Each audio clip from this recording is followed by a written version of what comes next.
My wife left me for her college ex and my daughter called him her fairy tale dad, so I vanished quietly. And what followed left them both speechless. I, a 34-year-old male, have been married for 17 years. I'll call her Melissa. We have a daughter who's 16. I work as an electrical contractor for big industrial sites, making solid money working with high-voltage systems that would fry most people. It's dangerous work, but it pays well enough that we had a decent house in a nice neighborhood. So, I'm at this job site about 30 minutes from home, sweating my butt off, installing some heavy-duty circuit breakers in this factory. My crew is taking lunch, but I'm trying to finish up this one panel so we can test it after the break. My neighbor, let's name him Derek, called me. Now, Derek isn't the type to call during work hours. We're friendly enough, occasionally have a coffee, watch the game, that kind of stuff, but not close enough to be calling each other randomly on a Tuesday afternoon. Yo, what's up? I answer, already feeling something's off. Ethan, dude, you need to get home right now, Derek says, sounding panicked. My stomach drops immediately. What's happening? Is there a fire? Is Zoe okay? There's a U-Haul truck in front of your house, man. Like 3 guys are loading furniture into it. Your wife is there, supervising. I thought maybe you guys were moving and didn't tell me, but something seemed off. My brain just short-circuited. What? Are you serious right now? Dead serious, bro. They've already loaded your leather couch, that big TV from your living room, and a bunch of other stuff. Your wife doesn't look upset or anything. She's checking stuff off on a clipboard. I'll be there in 20, I said, already ripping off my work gloves. I basically ran to my supervisor, told him there was an emergency at home, possibly a robbery in progress. Dude took one look at my face and just nodded. Go. I broke every goddamn speed limit getting home. My mind was racing the whole time. Was this some kind of organized daytime robbery? Was Melissa being forced to help at gunpoint or something? Did she snap and decide to just bail on our marriage? Nothing made sense. As I screeched into our neighborhood, I could see the U-Haul from the end of the block, a big 26-footer parked half on our lawn. And sure enough, there's Melissa in her yoga pants and tank top, holding a clipboard, looking completely unworried while some guys I'd never seen before were carrying our furniture out of our house. But what really got me seeing red was this tall dude in designer sunglasses and a polo shirt, pointing and directing the movers like he owned the place, standing on my property, giving orders about my stuff. I slammed on the brakes, threw my truck in park, and jumped out so fast I didn't even close the door behind me. I stormed right up to that polo shirt guy. What the hell do you think you're doing? I shouted, getting right in his face. This clown barely looked at me, just glanced over with this annoyed expression and said, Mind your business, dude. I don't remember consciously deciding to hit him. It was like my body moved on its own. My fist connected with his jaw so hard I felt the impact shoot all the way up to my shoulder. He went down like a sack of bricks, sunglasses flying off, blood already starting to trickle from his lip. I was on him in a second, just blind with rage. 17 years of marriage, working 60-hour weeks sometimes, never even looked at another woman. And here's this random dude stealing my things in broad daylight. You think you can steal from me? I was yelling, landing punch after punch. The movers just stood there watching, not even trying to stop me. With one hand still gripping his shirt collar, I pulled out my phone and dialed 911. There's a robbery at my house, I told the dispatcher, breathing hard. I've got one of them subdued. Send cops now. I gave them my address and hung up. That's when I heard Melissa screaming, Ethan, what are you doing? Get off him. She dropped her clipboard and ran over, shoving me hard enough that I actually lost my grip on the guy. She dropped to her knees beside him, checking his face, wiping blood from his nose with her sleeve, looking at him like... That's when it hit me. Do you know this jerk? I asked, already knowing the answer but needing to hear it. Melissa looked up at me, and I'll never forget the expression on her face. Not guilt, not shame, annoyance, like I was the one causing problems. Yes, she said, her voice ice cold. This is Jordan. He's my boyfriend. I swear to God, time stopped. My ears started ringing. 17 years, a lifetime together, and this is how I find out. Before I could even process what was happening, my foot connected with Jordan's ribs hard. He groaned and curled up. Then I kicked him again, this time right on target. He made this high-pitched wheezing sound that would have been hilarious in any other situation. You're my wife, I shouted at Melissa. And you're moving our stuff out with your boyfriend? I looked at the U-Haul, then back at her. What the hell is this? You're just leaving, taking half our things without even telling me? She stood up, brushing dirt off her knees. I was going to call you after. I didn't want a scene. A scene. Like this was just some minor inconvenience. Like she wasn't blowing up our entire life without even a conversation. The cops showed up before I could really process what was happening. 2 cruisers, lights flashing.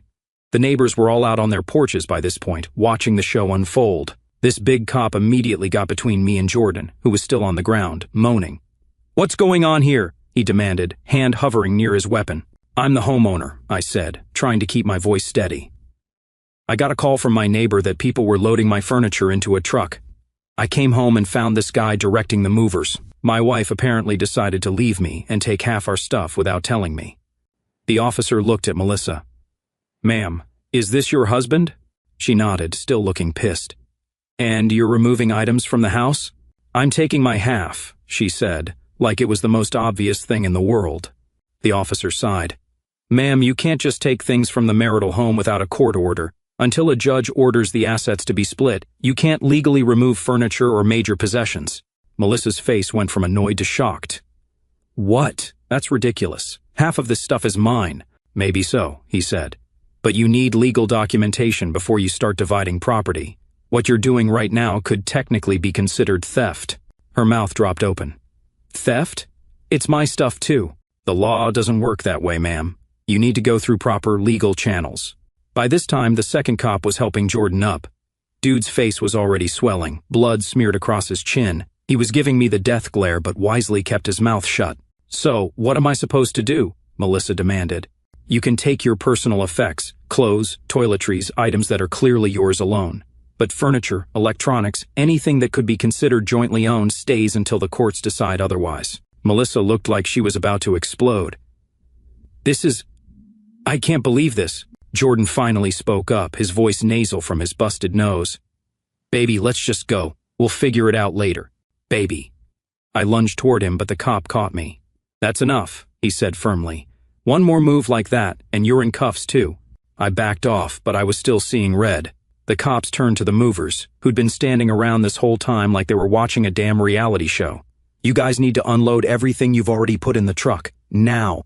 They shrugged and started carrying stuff back inside. "This isn't over," Melissa hissed at me as she stomped into the house to pack her clothes. "Oh, it's just getting started," I called after her. After the cops left, one stayed to make sure everything got put back and Melissa only took her personal stuff.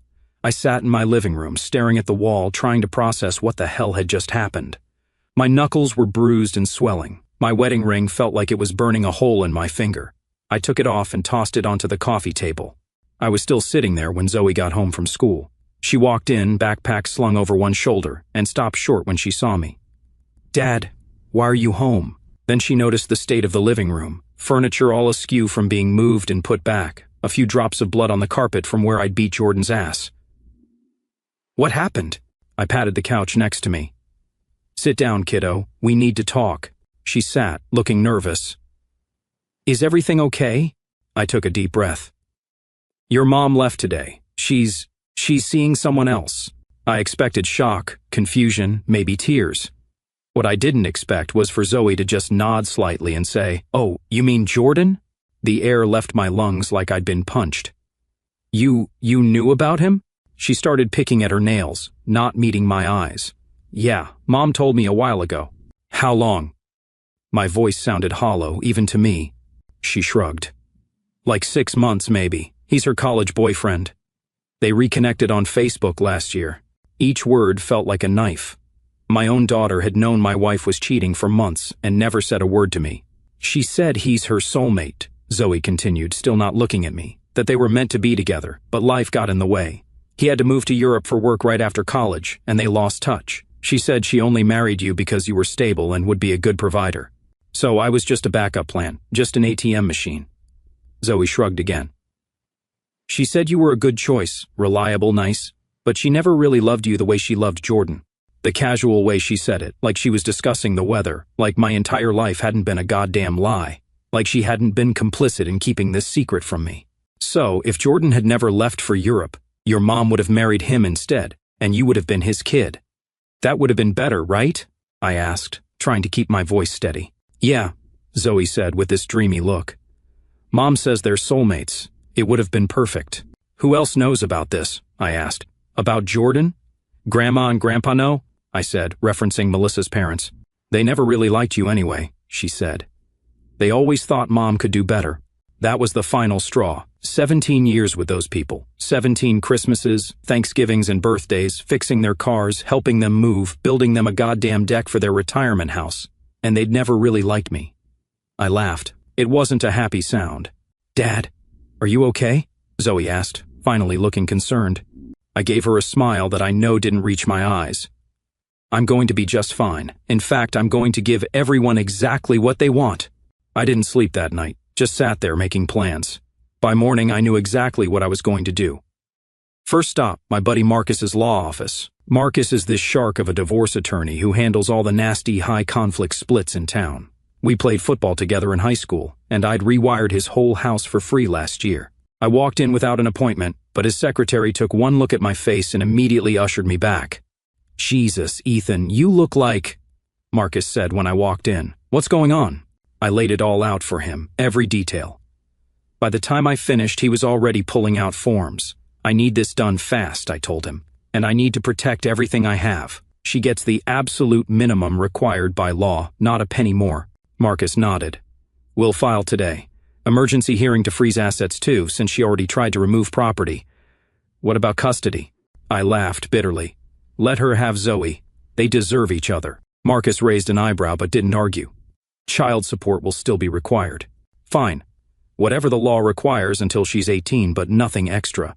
After the lawyer, I went straight to our bank, walked up to the teller with my ID already out. "I need to withdraw from our joint account," I said, "all of it."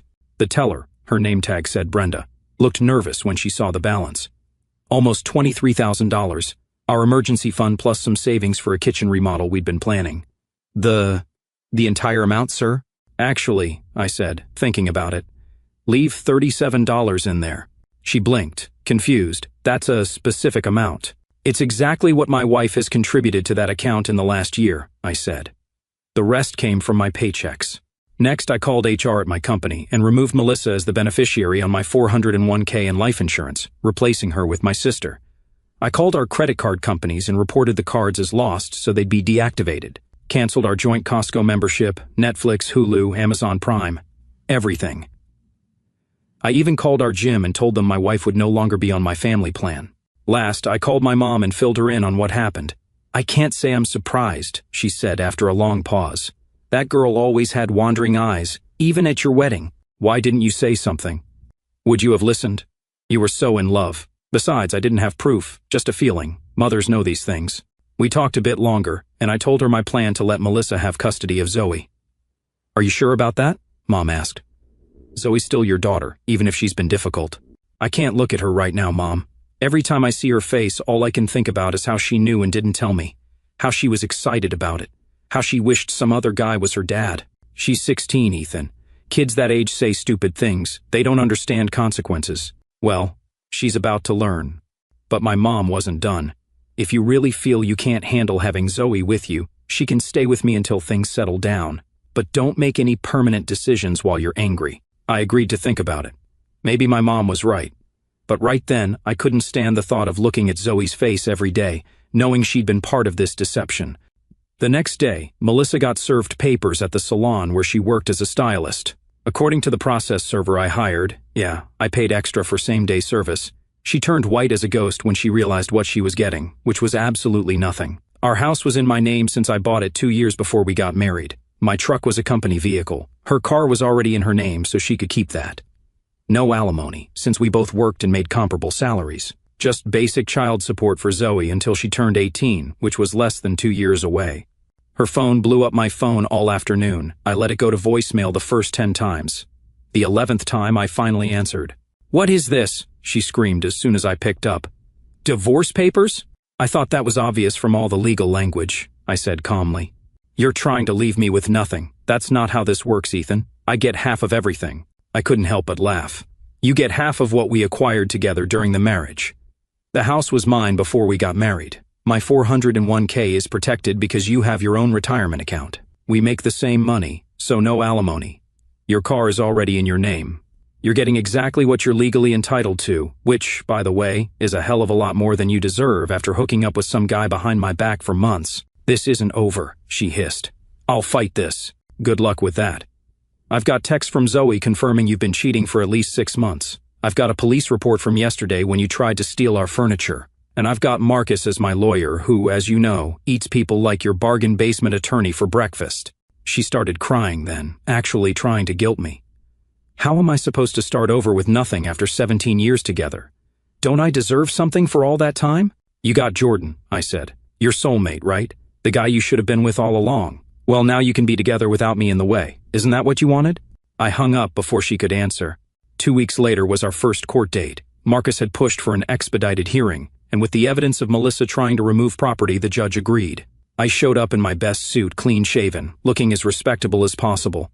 Marcus was already there, organizing his files, looking like the predator he was in the courtroom. Melissa arrived a few minutes later with her lawyer, some chick named Vanessa who looked fresh out of law school. Jordan was with her, his face still slightly discolored from our introduction. They sat on the opposite side of the courtroom, and I could feel them glaring at me the whole time. Zoe showed up with Melissa's parents, avoiding eye contact like I was some distant uncle. I stayed stone-faced, even though it stung watching her stand with the people who backed Melissa's mess. The judge got things moving, and Melissa's lawyer came in swinging for half the house, support, and retirement. Marcus, cool as ever, shut it all down. House was mine before the marriage. Retirement accounts were separate and no spousal support since we made about the same. When it came to the joint account, Marcus dropped receipts showing Melissa barely contributed, and the judge sided with us. Then came the real deal. Melissa didn't want custody, said she was moving in with her new guy and didn't want to uproot Zoe for her senior year. Zoe looked blindsided. Marcus suggested her staying with Melissa's parents temporarily, and, surprisingly, they agreed. The judge went with it, making custody official for now, and ordered us both to pay support. As we left the courtroom, Zoe called after me. I stopped, turning to face her. She looked smaller somehow, more like a child than the teenager who'd so casually told me I was just a placeholder in her mother's life. "Why don't you want me to live with you?" she asked, tears streaming down her face. "You hate me now." Something in me softened slightly. "I don't hate you, Zoe, but I can't look at you right now without remembering how you kept your mother's affair a secret, how you told me it would have been perfect if Jordan had been your father instead of me." "I didn't mean it," she cried. "I was just repeating what Mom said." "That's the problem," I said quietly. "You believed her. You went along with it. You picked a side, and it wasn't mine." Her grandmother put an arm around her shoulders. "Come on, sweetheart, let's go home." As they led her away, she looked back at me, still crying. For a second, I almost called her back. Almost. Marcus put a hand on my shoulder. "That was rough," he said. "You okay?" "No," I answered honestly. "But I will be." The next couple of weeks were a blur. I threw myself into work, taking every overtime shift I could get. When I wasn't working, I was looking for a new place to live. I couldn't stand being in that house anymore, surrounded by memories of a life that had been a lie. I found a decent apartment closer to work, 2 bedrooms, so Zoe would have a place to stay if things ever got better between us. I wasn't ready to completely write her off. Despite everything, she was still my kid. Melissa tried calling a few times, but I let it go to voicemail. Her messages ranged from angry threats to tearful pleas to cold negotiations about dividing up the small stuff from the house. I responded only to the practical messages and only through text. About 3 weeks after the court hearing, I got a call from Zoe's grandmother, Carol. "Ethan, it's about Zoe," she said, her voice tight. "She's not doing well." My heart dropped. "What's wrong? Is she sick?" "Not physically. She's hardly eating, barely sleeping. Her grades are dropping. She's devastated, Ethan. She thinks you've abandoned her." I sighed, rubbing my temple. "Carol, she knew about the affair for months and didn't tell me. She told me to my face she wished another man had been her father." "What am I supposed to do with that?" There was a long pause. "Did you know," Carol finally said, "that Melissa told Zoe she'd send her to boarding school if she ever told you about Jordan?" I sat down hard. "What?"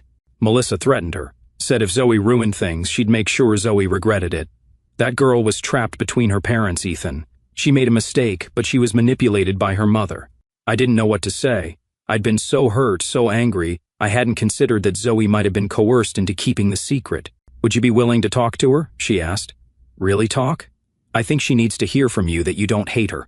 "I'll come by tomorrow after work," I promised. When I showed up at Carol and Bill's house the next day, Zoe was sitting on the front porch. She looked terrible, pale, with dark circles under her eyes. Her hair, which she'd always taken such pride in, was pulled back in a messy ponytail. She stood up when she saw me, uncertain. "Your grandmother called me," I said. "Said you're not doing great." She shrugged, looking at the ground. "I'm fine." I sat down on the porch steps and patted the spot next to me. After a moment's hesitation, she sat down. Grandma told me Mom threatened you, I said, about keeping the Jordan thing a secret. Zoe tensed beside me. She said she'd send me away, that I'd never see my friends again, that it would be my fault her happiness was ruined. I took a deep breath, trying to control the fresh wave of anger at Melissa. Why didn't you tell me that in court, or before? I was scared, she whispered, and ashamed. I knew it was wrong, what Mom was doing, but I didn't know what to do. We sat in silence for a minute. I never wished Jordan was my dad, she finally said. Not really, Mom kept telling me how perfect he was, how happy they were going to be. I guess I wanted to believe her, that there was this perfect life waiting for us. Life isn't perfect, kiddo. There's no such thing as soulmates or fairy tale endings. There's just people trying their best, sometimes failing, sometimes succeeding. She nodded, wiping at her eyes. I know that now. Another silence. I miss you, Dad, she finally said, her voice breaking. Something in my chest loosened. I reached out and put my arm around her shoulders. I miss you too, Zoe. She leaned into me, and suddenly she was sobbing, her whole body shaking. I held her, letting her cry it out, feeling my own eyes getting wet. I'm sorry, she kept saying between sobs. I'm so sorry. I know, I told her. I know you are. When she finally calmed down, I said, how would you feel about coming to see my new apartment this weekend? It's nothing fancy, but I've got a room set up for you if you want it. She looked up at me, hope in her eyes for the first time. Really? Really? We've got a lot to work through, and it won't all happen overnight. But you're my daughter, Zoe. That hasn't changed. She hugged me so hard it actually hurt. I'd like that, she said. I'd like that a lot. As I was leaving, Carol stopped me at the door. Thank you, she said quietly. And I'm sorry, Bill and we should have said something when we found out what Melissa was doing. She's our daughter. We thought she'd come to her senses. I nodded, understanding in a way I wouldn't have before. We all make mistakes trying to protect our kids. Then came the final divorce hearing. It was mostly a formality. The judge made the temporary orders permanent with a few minor adjustments. Zoe would split time between my apartment and her grandparents' house, with the option to stay with Melissa on occasional weekends if she wanted to. She didn't. Melissa showed up alone, no Jordan. She looked rough, had lost weight, dark circles under her eyes. She barely said a word the whole time, just nodded when the judge asked if she understood the terms. As we were leaving the courthouse, she caught up to me in the parking lot. Ethan, wait, she called. I stopped, steeling myself. What? She took a deep breath. I wanted to say I'm sorry, for everything. I stared at her, trying to find any trace of the woman I'd loved for 17 years. Little late for that, isn't it? She looked down at her hands. Jordan left. He wasn't who I thought he was. I couldn't help it. I laughed. You threw away our entire life together for a guy who bailed on you after a month. Classic. It wasn't like that, she protested. He was different than I remembered. Let me guess. The fantasy didn't match the reality. She didn't answer directly. I made a mistake, Ethan. A terrible mistake. Yeah, you did. Several, actually. She looked up at me, and I could see she'd been crying. Is there any chance we could… No, I cut her off. Not in this lifetime. You didn't just cheat on me, Melissa. You lied to me for months. You manipulated and threatened our daughter. You tried to steal from me. You broke every fucking promise you ever made to me. There's nothing left. I still love you, she whispered. I shook my head. No, you don't. You love the idea of me as a safety net now that your fantasy blew up in your face. She flinched like I'd slapped her. That's not fair. None of this is fair, Melissa. Welcome to real life. I turned to walk away. He hit me, she blurted out. I stopped, not turning around. Jordan, she continued. He had a temper. I never saw it before we moved in together. He'd get so angry over nothing. And one night, he just snapped. Despite everything, I felt a flash of anger. Nobody deserves that. Not even her. Did you report him? I asked, still not looking at her. Yeah, she said quietly. He's got a restraining order now. I finally turned back. Good. I'm glad you did that. At least, I'm staying with my cousin right now, she said. The salon cut my hours because I was a mess after everything. I knew what she was angling for. Financial help, a place to stay, her old life back. But that ship had sailed, hit an iceberg, and sunk to the bottom of the ocean. I hope things get better for you, I said, and meant it. But it's not my problem anymore. I walked away then, feeling lighter than I had in months. The divorce was final. The past was the past. It was time to focus on rebuilding my relationship with Zoe and figuring out what the hell I wanted from the rest of my life. And it's amazing how much can change in half a year. I've been promoted at work, now running my own crew installing electrical systems in new commercial buildings. The money's better, the hours are more regular, and I actually get weekends off most of the time. Zoe moved in with me full-time about 2 months ago. She's doing better in school, talking about colleges, even dating this kid named Alex who seems decent enough, though I still give him the death stare when he picks her up, as is my fatherly duty. We've had some hard conversations, Zoe and me, about trust, about family, about making mistakes and moving forward. Sometimes it's still rocky, but we're getting there. She's seeing a therapist once a week, which has helped her process everything that happened. Last weekend, she asked about her mom. They talk occasionally, but Melissa hasn't been consistent about visiting. "Do you ever miss her?" Zoe asked as we were making dinner. I thought about it while chopping vegetables. "I miss who I thought she was," I answered honestly. "But that person never really existed, so no, not really." Zoe nodded, seeming to understand. "She keeps asking about you. If you're seeing anyone." I chuckled. "Tell her to worry about her own love life." Speaking of which, I have been seeing someone. Nothing serious yet, but promising. She's a project manager for the construction company that hires my electrical crew. We met on a job site when she called me out for using the wrong gauge wire. She was right. Turns out they'd changed the specs, and no one told me. She's smart, doesn't take any BS, makes me laugh, and is completely different from Melissa in every way that matters. She's also been divorced, so she gets it. The baggage, the trust issues, the hesitation to dive in again. We're taking it slow. She's met Zoe a couple of times, just casual dinners. Zoe likes her, which is a relief. Melissa still tries to contact me occasionally, mostly about practical things, tax documents she needs, questions about health insurance for Zoe, but sometimes she tries to get personal.